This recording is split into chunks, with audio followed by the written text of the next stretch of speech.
Dr. Safiq Amirul Abdisham bin Zulkifli, Pegawai Kesihatan Daerah Saratog.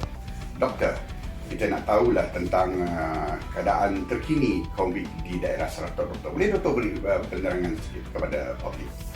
Okey, pertama sekali saya ucapkan terima kasihlah kerana sudi untuk menemubual saya tentang keadaan semasa di Saratog lah, khusus untuk pandemik COVID-19. So saya suka untuk ambil peluang ni untuk untuk terangkan dengan sedikit terperinci lah kepada kita punya orang awam, kita punya komuniti Saratog khususnya tentang apa yang sedang berlaku di Saratog lah, untuk anda semua ambil iktibar. Okay, so sebelum tu saya just nak bagi tahu untuk Saratog sebenarnya, kalau anda perasan, kalau anda boleh buka laporan SDMC bertarikh 31 Disember 2020 maksudnya tahun lepas, Saratog dan Kabong, saya cakap Kabong sekali sebab saya Kabong is bawah saya punya jurisdiction jugalah, so saya cover Saratog dan Kabong. So untuk Saratog dan Kabong untuk tahun 2020 sebenarnya kita kekal zon hijau, kita tak ada kes pun untuk tahun 2020. Tapi malangnya apabila kita masuk pada tahun 2021, start bulan 2, bulan 3 dan sampai sekarang, kita sebenarnya dapat lihat peningkatan kes COVID-19 yang agak ketara lah berbanding dengan tahun lepas. Okay. So untuk setakat Oktober, saya tak ada data yang latest lagi, saya tak compilekan lagi data untuk ujung bulan Oktober. So far saya ada data sampai lebih kurang 20 hari bulan Oktober. Setakat 20 Oktober 2021 di Saratog dan Kabong kita dah ada lebih kurang 3,000 kes untuk kita punya daerah. So daripada kosong tahun lepas tak ada kes, masuk tahun 2021 kita dah ada lebih kurang 3,000 kes. Dan daripada 3,000 kes ni, kita sebenarnya dah mencatatkan hampir 50 kematian. Tapi kematian ni bukan semua yang kematian disebabkan COVID lah. Ada kematian yang kita definisikan sebagai kematian bersama COVID lah. Dan malangnya 70%, hampir 70 ke 80% daripada kematian ini adalah melibatkan mereka yang berumur 60 tahun dan ke atas. Yang inilah kita panggil golongan-golongan berisiko. Dan kalau anda semua perasan, sebab itulah masa kita start kita punya program vaksinasi ataupun PICK, program imunisasi COVID-19 kebangsaan, bulan 5 2021, first kali fasa pertama is kita punya barisan hadapan frontline kita punya doktor, staff nurse, kita punya dresser, kita punya polis bomber. Sebab kalau mereka tak ada, nanti tak ada siapa nak cucuk. Kalau diorang kena COVID, tak ada orang nak cucuk lagi. Dan lepas tu sejurusnya mereka habis dicucuk, kita vaksinkan golongan-golongan berisiko tinggi yang berumur 60 tahun ke atas. Sebab kita takut jadi macam ni lah. Sebab mereka ni yang lebih terdedah ataupun lebih mudah dapat komplikasi yang teruk kalau kena COVID. Kalau kita lihat rata-rata secara amnya, mereka yang lebih muda, yang tak ada penyakit sangat, yang bawah 60 tahun ni kalau kena COVID, kalau kita boleh tengok data daripada SMC, data daripada KKM, data daripada COVID Now, itu laman web terbaru yang dikeluarkan KKM untuk bagi tahu secara dengan lebih telus lagi bagaimana keadaan COVID di Malaysia. Kita dapat lihat secara amnya mereka yang umur muda sikit ni dia jarang dapat komplikasi yang teruk lah. Okay. Tapi masih ada yang kita gelar terma dia kita panggil long COVID. Long COVID ni maksudnya dia punya komplikasi jangka masa panjang, yang ada orang yang dia kena COVID, hilang dia rasa, dia bau, lepas tu sembuh, tapi lepas 2-3 bulan kita perasan dia punya keupayaan paru-paru, dia punya ada ability lain tu terjejas juga. So itu yang kita masih tunggu lagi laporan ataupun kena tunggu dia punya hasil kajian lagi lah. So kalau boleh itu yang kita tak nak langsung ada orang kena COVID. Okay. So bercakap tentang kematian, tadi saya patah balik sikit ke kematian tu. Dan daripada lebih kurang 50 sehingga Oktober 2021 ni, ada lebih kurang 10 ke 15 kalau saya tak salah, melibatkan kematian yang kita panggil BID. Kalau kita tengok berita-berita dekat laman web KKM, dekat surat khabar, dekat berita TV3, TV1, TV2, dia sebut BID. Yang ini saya nak terangkan dengan lebih lanjut sikit lah untuk orang faham. BID ni dia sebenarnya daripada perkataan bahasa Inggeris lah, dia broad in depth. Maksudnya dia secara amnya, kematian ini kematian yang masa dia nak bawa hospital tu dah mati. Maksudnya dia tak sempat nak dapatkan rawatan apa semua, dia mati. Ataupun secara amnya lagi, secara lebih terang lagi ialah kematian yang melibatkan kematian di luar fasiliti kesihatan. Mereka-mereka ni tak sempat lagi datang hospital, dah mati dekat rumah, ada mati on the way. Itu pun kita kategorikan sebagai kematian di luar fasiliti kesihatan lah. Fasiliti kesihatan ni termasuklah hospital, klinik swasta. So bila kita untuk di peringkat daerah, macam saya kita di daerah Saratok, Kabung, dan di bahagian Betong, kita memang akan ada buat satu mesyuarat secara mingguan untuk membincangkan tentang kematian-kematian ni lah, sebab ada banyak faktor. Ada yang memang umur, macam saya cakap tadi, umur 60-70 tahun ke atas, kalau dia tak ada vaksin, dia memang kita dapat agak dah ni mesti meninggal dunia semua. Okay, so bila kita test balik, kita korek balik maklumat daripada dia punya keluarga, ahli keluarga, kenapa boleh dah berapa lama meninggal kat rumah, kenapa tak pergi hospital dulu, kenapa tak pergi klinik dulu. Rata-rata mereka ni kurang, saya panggil tabiat mencari rawatan ataupun health seeking behaviour. Ada yang macam tak apalah, tunggu dulu 2-3 hari, nanti baru kita pergi hospital, baru pergi klinik. So yang ini saya nak kikis daripada kita punya community, daripada mentaliti rakyat kita. Ada gejala sesak nafas, hilang deria bau, kalau anda yang golongan berisiko tinggi yang tak ambil vaksin lagi, saya sangat-sangat cadangkan untuk terus ke klinik kesihatan ataupun hospital lah. Jangan tunggu, ada orang kata nak tunggu KKM datang dulu, sebab kita memang ada pasukan yang akan pergi ke kawasan-kawasan yang tertentu yang bila kita dah dapat kesan kes, kita akan pergi untuk buat saringan. Tapi bukan secara orang panggil kita datang, tak macam tu lah. Kita memang akan ada kita punya strategi lah. Kita ambil kes kat kawasan ni, kat kawasan kampung ni, kita lockdown, kita pergi buat saringan. Kita tak ada macam buat servis, orang datang saya sakit terus kita petang. Kita tak ada macam tu lah. Iaitu kita kena bantuan orang ramai, sebab bila macam tu orang fikir, oh ni semua kita tunggu KKM datang untuk bawa pergi hospital, bawa pergi klinik. Tak boleh macam tu. Kadang-kadang bila kita datang tengok kat kawasan tu, kereta ada banyak, relatif banyak, tapi tak ada orang pun yang nak bawa ke hospital atau klinik. Itu kita sangat kecewa lah, sebab mereka ni walaupun ada yang argue, doktor kalau kena COVID buat apa nak bawa pergi hospital sebab kita tak ada rawatan. Itu saya tak argue lah. Tapi anda kena tahu yang rawatan untuk COVID ni bukan semata-mata bagi ubat sembuh. Ada macam-macam cara lagi. Yang paling penting sekarang ni, kalau anda pernah tengok yang paling biasa lah, kita bagi rawatan oksigen. Sebab kadang-kadang mereka ni banyak yang datang, simptom yang biasa kita dengar is sesak nafas teruk, memang semput.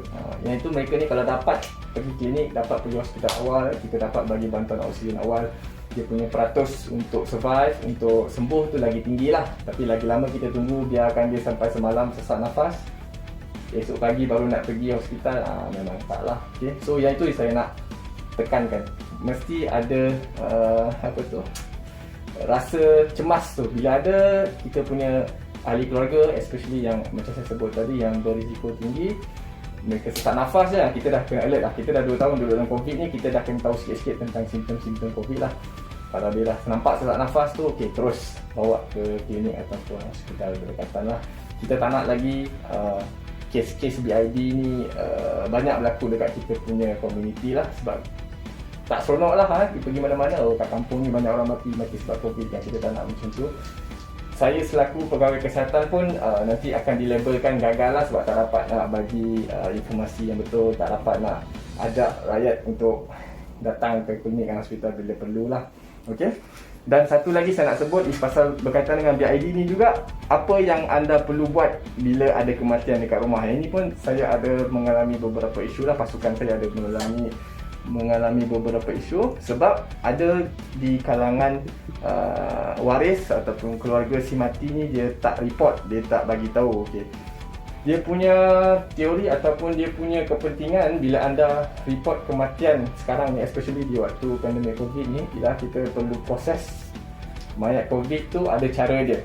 Okay, sebagai contoh, kalau ada satu kematian, contoh ada kat kampung sebelah ni, kampung, saya tak sebut nama lah, ada kampung lah, kampung Saratok.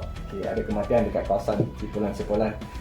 So biasanya sepatutnya apa yang anda perlu lakukan ialah, sekarang ni kita kategorikan mana-mana kematian yang di luar fasiliti kesihatan ialah kematian disebabkan COVID until proven otherwise. Kita anggap semua is kematian COVID lah, sebab kita punya kes masih banyak lagi. So bila ada kematian, biasanya staff ataupun polis ataupun ahli keluarga boleh, kalau yakin tu, boleh bawa terus ke hospital atau klinik. untuk disahkan pengamal perubatan lah, sebab kita tak tahu ni mati sebab apa, mungkin ada jenayah ke apa ke. Itu satu, itu daripada segi medical legal. Satu lagi kita nak buat swab test tu. Swab test tu bila kita nak test, kalau kita dapati mayat tu ataupun jenazah tu positif, dia perlu dibungkus, perlu diproses secara detail lah. Kalau kita lepaskan body tu untuk dikebumikan seperti biasa macam mayat-mayat lain, nak bayangkanlah mayat tu positif, yang mandikan, yang kafankan, semua sentuh itu, sentuh ini. Yang mati pun sebenarnya dia masih boleh menyebabkan jangkitan COVID lah. Itu kita tak nak. So kalau seorang dah meninggal dunia, dia tak laporkan, tak proses betul-betul, tak dikafankan ataupun tak diproses dekat morgue kita betul-betul, makin banyaklah kes dekat keluarga tu. Keluarga tu yang datang menziarah lagi, itu kita tak nak lah. So yang ni saya harap semua orang tahu lah. First, kalau ada kematian COVID, laporkan dekat pejabat kesihatan ke ataupun polis. Polis biasa akan bantulah. Biasa kami dekat kesihatan ni memang bekerjasama dengan polis untuk cuba bawa jenazah ataupun mayat secepat mungkin ke hospital untuk diproses lah. Kalau negatif, kita dah siasat betul-betul negatif bukan COVID, baru kita akan release dekat family member untuk dikebumikan secara ikut kepercayaan masing-masing lah. Saya rasa saya dah cakap banyak dah. Okey doktor, saya nak tanya satu soalan. Alright, silakan. Tentang pematuhan SOP. Kita lihat di kebelakangan ini, kita dah ada fasa 1, 2, 3. Sekarang ke fasa 3, belum lagi beranjak ke fasa 4. Jadi kadang-kadang ada pengguna-pengguna yang begitu leka tak mematuhi SOP ni. Jadi apa nasihat doktor tentang SOP untuk khususnya di kawasan Seratok ini? Mungkin ada yang dah tak ingat lagi apa dia SOP, dah macam bebas. Jadi saya rasa perlu ada satu nasihat untuk mereka-mereka ni, doktor. Nasihat dia sama jugalah, kena patuhi SOP. Sebab walaupun saya cakap tadi banyak yang kematian melibatkan mereka yang berumur 60 tahun ke atas, tapi sebenarnya yang berumur bawah 60, ada 20-30 tahun pun ada juga kes-kes yang meninggal di Seratok lah. Yang itu yang kita sangat kecewakan lah, kita sangat rasa sedih. Muda lagi, tapi sebab bernasib malang, dia ada penyakit lain sikit, ataupun dia mungkin BMI dia tak berapa cantik, so dia punya risiko untuk dapat komplikasi tu teruk lah. So selagi mana kita yang sihat ni, kita yang dah dapat vaksin, kita yang muda ni, yang ada peluang tinggi walaupun dah kena jangkitan COVID ni, kita boleh survive. Selagi mana kita tak fikir untuk lindungi kita punya golongan-golongan berisiko ni. Golongan berisiko ni bukan saja yang berumur 60 tahun ke atas, mereka juga yang tak dapat vaksin lagi, yang macam anak-anak kita yang umur 12 tahun ke bawah, sedang masih lagi kita sedang tunggu kelulusan daripada WHO, daripada NMPRA untuk bagi suntikan vaksin. Kita kena fokus untuk melindungi mereka lah. COVID ni dia bukan kita jaga diri kita je, kita kena jaga kita semua sekali. So kalau semua orang patuh SOP, sebenarnya kita lebih senang nak control pandemik ni lah. Kalau ada seorang tak patuh SOP, nak bayangkanlah kalau saya tak pakai mask, saya pergi jalan-jalan, saya ada COVID. Kalau saya kena COVID, mungkin saya punya peratusan untuk survive tu lebih tinggi daripada ibu bapa saya ke, ataupun orang tua, ataupun adik-adik kecil. Tapi saya tak nak pakai mask, saya batuk, tak cover mulut, saya pergi jalan sana, pergi masuk sini, tak basuh tangan. Saya sebenarnya menyumbang kepada kematian-kematian tu lah. Yang tu saya tak nak. Anda bayangkan kalau anda sebenarnya, kita cek-cek rupanya anda pembawa, kena dekat mak ayah, macam mana perasaan anda lepas tu? Itu kita tak nak lah. So mesej dia sama. Saya rasa KKM dekat Facebook dia, dekat kita punya DG, kita punya Menteri Kesihatan pun tiap-tiap kali dia bagi nasihat sama lah, patuhi SOP. Dah kita 2 tahun ni, patut dah tak boleh kata lupa SOP lah. Kena ingat juga, memang tiap-tiap hari diingatkan lah. Kita punya MySejahtera scan pergi mana-mana, kena jadikan benda ni satu kebiasaan lah. Benda ni tak perlu diingatkan, memang automatik. Pergi kedai scan, bersin batuk, tutup mulut, pakai mask. Jangan bersin batuk buka. Kita nak kurangkan pendedahan ataupun rembesan air kita dekat luar lah. Itu dia punya matlamat utama. So patuhilah SOP. Dan satu lagi, kena pergi dapatkan vaksin lah. Saya tahu yang vaksin seperti yang anda semua tahu, kita punya program booster lah. Ni satu lagi yang saya tak sentuh, saya lupa. So untuk di Seratok sebenarnya, untuk hari ni 8 hari bulan 11 lah, secara rasmi lah, rasmi kita dah start booster dose actually bulan lepas lah. Tapi kita cover golongan yang frontliner dulu lah. Macam saya cakap, kita habiskan yang KKM punya, polis, bombers, mana-mana lagi frontliner. Lepas tu baru hari ni untuk Seratok kita start panggil kita punya rakyat lain lah, kita dah start hari ni.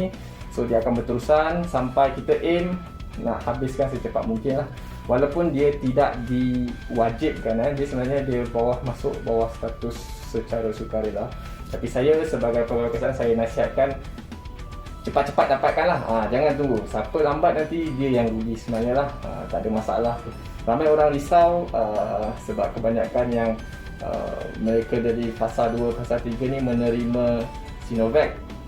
Tapi yang booster yang ditawarkan oleh kerajaan adalah dalam bentuk Pfizer, sebab Sinovac sebagai booster dose ni masih belum dapat kelulusan MPRA lagi lah. Tapi sebenarnya mereka pun dah cucuk lama dah KKM dah kata lulus. Kita yang tak berapa faham ni, kita yakin dengan pihak berwajib lah. Saya pun kalau nak explain panjang lebar pasal vaksin pun, saya pun bukan saya punya spesifik bidang lah, saya pun tak dapat nak explain. Tapi kalau KKM ataupun MPRA, kita punya badan berwajib tu dah kata okey, mereka dah buat kajian, kata okey, kita percayalah. Kita jangan senang-senang percaya orang lain yang tak bertahu lah. Kita percaya dengan badan berwajib kita lah. KKM kata okey, MPRA kata okey, saya on je.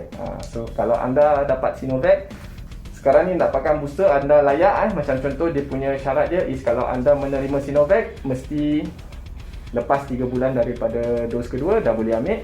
Kalau anda penerima Pfizer, kena tunggu 6 bulan baru boleh ambil lah. So siapa yang dah cukup kriteria tu, pergi ambil cepat-cepat. Boleh pergi dekat Dewan Seri Krian, kita ada buka kaunter lah, ada nombor telefon juga, nanti boleh dapatkan. Kalau anda ragu-ragu, boleh call kita punya bilik operasi, boleh cuba dapatkan appointment lah. Kita akan cuba cover secepat mungkin, seramai mungkin lah. So saya harap sangat semua orang penuhilah, pergilah Dewan tu sekarang. Ni tengah buka lagi ni saya rasa. Esok, lusa sampai hari Jumaat pun akan buka lah. Sabtu Ahad pun kita planning untuk buka juga. Tapi kalau tak ramai dapat sambutan, kalau kita buka, contoh kita buka hari tu ada 200 dos tapi yang datang 100 je, mungkin kita terpaksa bagi vaksin tu dekat bahagian lain yang perlukan lah. Tu yang saya tak nak tu, saya nak orang Sarawak dapat dulu lah. Okay. So kalau anda ragu-ragu ni, anda dengar saya cakap hari ni, saya harap saya dapat tukar fikiran anda untuk terus ambil je. Dr. Syafiq kata, okey, tak ada masalah. Ambil Sinovac ke, Pfizer ke, dapat booster dose Pfizer, tak ada masalah. Boleh ambil, tak ada masalah. Orang lain, saya dah dapat dah. Bulan lepas tak ada masalah pun. Kawan-kawan saya yang staff-staff lain dekat kesihatan pun dah dapat, tak ada masalah. So anda tak perlu risaulah, yakin saja. Okay.